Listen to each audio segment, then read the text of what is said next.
अस्सलाम वालेकुम या मदद। ये बाग फिदक की बाउंड्री वाल है। ये आपको नज़र आ रही है जो सामने ये स्या रंग की, ये सारी बाउंड्री वाल है बाग फिदक की। और ये मैं आपको दिखाता हूँ।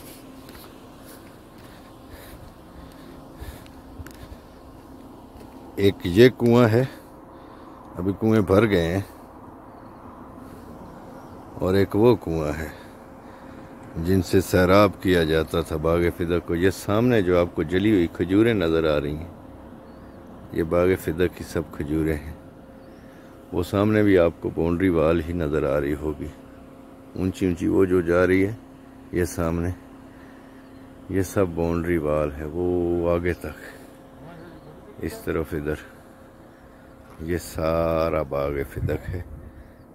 ये दोनों बड़े कुएं थे, एक वो कुआं है, मैं थोड़ा जूम करता हूँ, ये वाला, और दूसरा ये कुआं जिनसे सैराब किया जाता था बाग फिदक को।